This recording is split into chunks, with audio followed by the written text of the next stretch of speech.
22 सप्टेंबरची आजची पहाट आणि यूथ हॉस्टेलला आपण आता अलविदा करून चाललो आहे उटीवरून म्हैसूरकडे. बरोबर सकाळचे 6:23 झालेले आहे आणि उटीवरून म्हैसूरला आपण काही म्हैसूरचं साईट सीन करायला नाही चाललेलो आहे, तर आपण जाणार आहोत एका एकदम अनोख्या आणि जे मंदिर आपण पाहिलेलं नसेल आजपर्यंत अशा मंदिराला व्हिजिट करण्यासाठी. तर आपण आज जाणार आहोत ते म्हैसूरपासून जे 20 किलोमीटर अंतरावर सोमनाथपुरा नावाचं मंदिर आहे ते मंदिर पाहण्यासाठी.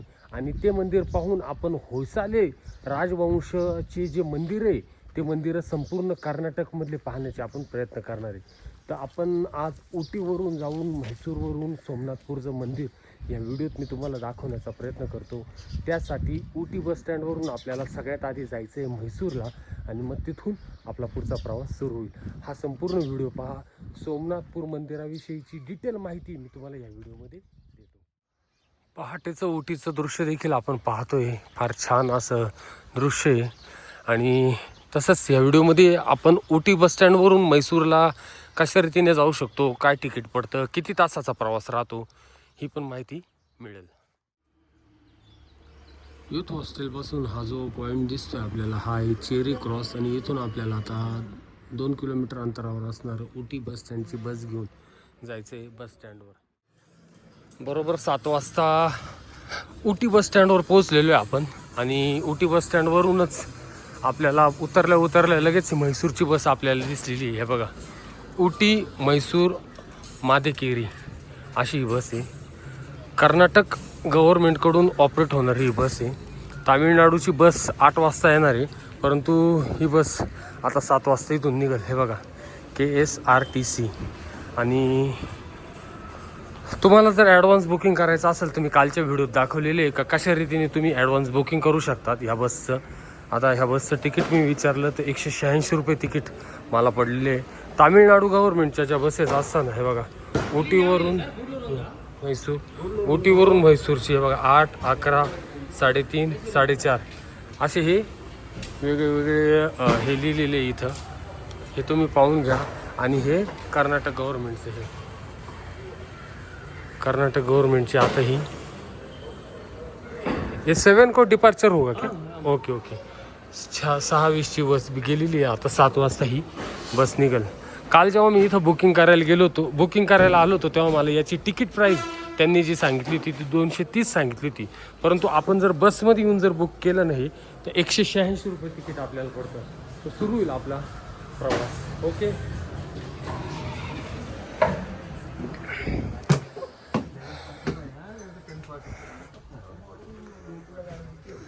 तर काय अशी बस आहे. आणि बॅग इथं ठेवलेली आहे मी. ओके, तर प्रवास सुरू झाल्यावर मी दाखवतो तुम्हाला संपूर्ण जर्नी.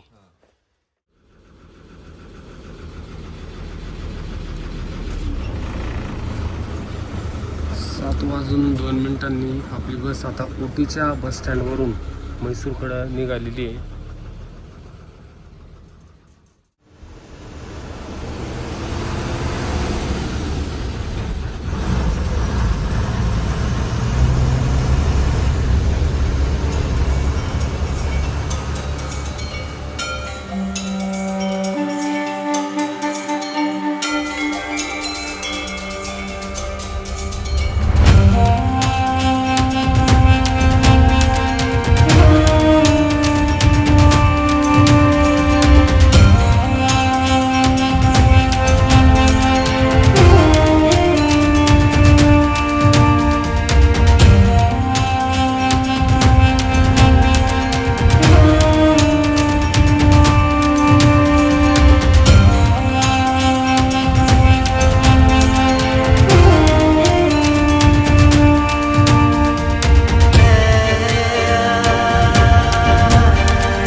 8:42 आपण आलो आहे गुडलूर बस स्टँड इथं. आता गुडलूर हे सुद्धा तामिळनाडूमध्येच येतं आणि म्हैसूरमध्ये जेव्हा आपण जाऊ तेव्हा ते कर्नाटकमध्ये होईल. म्हणजे केरळ, तामिळनाडू, कर्नाटक अशा 3 राज्यांच्या यात्रेमधूनच आपला प्रवास होतो आहे. आणि कर्नाटकच्या बसला आहे ना फक्त मागूनच दरवाजा असतो, पुढून नसतो. तामिळनाडूच्या याला मागून पण पुढून पण दोन्ही बाजूनी एंट्री असते. आणि उटीपासून गुडलूरपर्यंतचा जो प्रवास आहे ना तो एकदम सिनिक आहे बरं का, एकदम मस्त आहे. एक पायकारा वॉटरफॉल देखील आहे. काल जे मला तिकीट दिलं होतं तेव्हा पायकारा वॉटरफॉलपर्यंत जायला पाहिजे होतं. चांगला वॉटरफॉल आहे पायकारा पण. आणि मग पुढं जेव्हा पायकारापासून अजून पुढं जातो तेव्हा अजूनच मस्त मस्त पॉईंट्स आहे. आणि आता आपण डोंगर रांगेतून, निलगिरी डोंगर रांगेतून खाली येऊन गुडलूर या शहरात येतो इथं.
दहा वाजून 24 झालेले आणि आपली बस आलेली इथं. हे जे बस स्टँड आहे ते गुडलीपेट नावाचं आहे.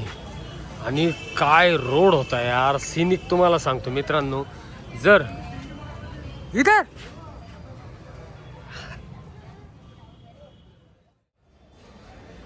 ॲक्च्युली मी इथं शूटिंग काढायला उतरलो, कंडक्टर म्हणे जेवायचं इथं. तर मग आता जेवायला चाललेलो इथं. आता जवळपास 10:30 वाजता आपलं जेवण होणार आहे. 10-1 मिनटं आपली बस थांबणार आहे इथं. तर ऑर्डर देऊन काहीतरी घेऊ आपण खायला मस्त. तर 10:43 आता बस गुडलीपेटवरून पुढे निघालेली आहे म्हैसूरकडे.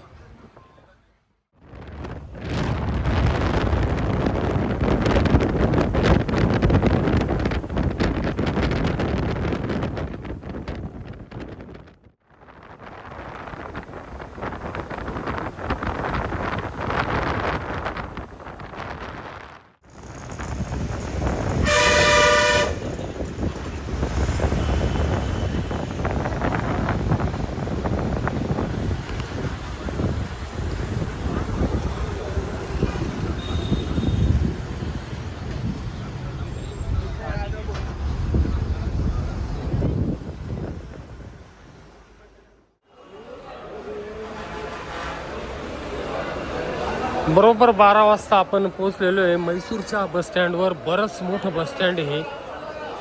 म्हणजे मी तर म्हणतो कर्नाटकमधलं बँगलोर नंतरचं हे सगळ्यात मोठं बस स्टँड असेल. तर आपल्याला आता इथं एन्क्वायरी करायची आहे का आपल्याला जायचं आहे इथून सोमनाथपुराला. इथून प्रत्येक ठिकाणची बस मिळेल. तामिळनाडू, कर्नाटकमधल्या प्रत्येक स्टेट म्हणजे कर्नाटक, केरळ आणि तामिळनाडू, इवन आपल्या महाराष्ट्रात सुद्धा शिर्डीपर्यंत बसेस इथून ॲप्लाय होत असतात. कारण की शिर्डीच्या बस स्टँडवर ह्या कर्नाटकच्या बसेस आपण पाहत असतो. तर आता आपल्याला इथं एन्क्वायरी करायची आहे. आणि प्रत्येक गोष्ट ह्या बस स्टँडवर आपल्याला क्लॉक रूमची सुविधा मिळेल, लॉजेस आहे, रूम्स आहे. ठीक आहे, आपण एन्क्वायरी करू आता. तर उटीवरून म्हैसूरपर्यंतचा बसचा प्रवासाचा व्हिडिओ मी इथं सेंड करतो. पुढील भाग अवश्य पहा. म्हैसूरपासून आपल्याला सोमनाथपुराचं जे प्राचीन मंदिर आहे तिथपर्यंत कशा रीतीने आपण पोहोचू शकतो आणि सोमनाथपुराचं काय महत्त्व आहे हे पुढील व्हिडिओमध्ये नक्की बघा. धन्यवाद. मंदिराच्या आजूबाजूने जेव्हा आपण फिरतोय ना, तेव्हा हे बघा, हे संपूर्ण स्टारच्या आकाराचं चित्रण करण्यात आलेलं आहे. म्हणजे एका ताऱ्याच्या आकाराचा याला बेस बनवण्यात आलेला आहे आणि सुंदर असं नक्षीकाम, सुंदर अशा कलाकृती बनवण्यात आलेली ही.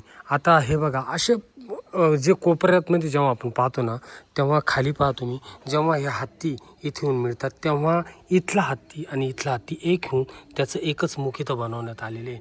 त्याचप्रमाणे दोन घोडे इथे एकत्र येऊन त्याचा एकच मुख बनवून दोन्ही घोडे एकत्र, म्हणजे किती बारीक लक्ष देऊन हे नक्षीकाम करण्यात आलेले.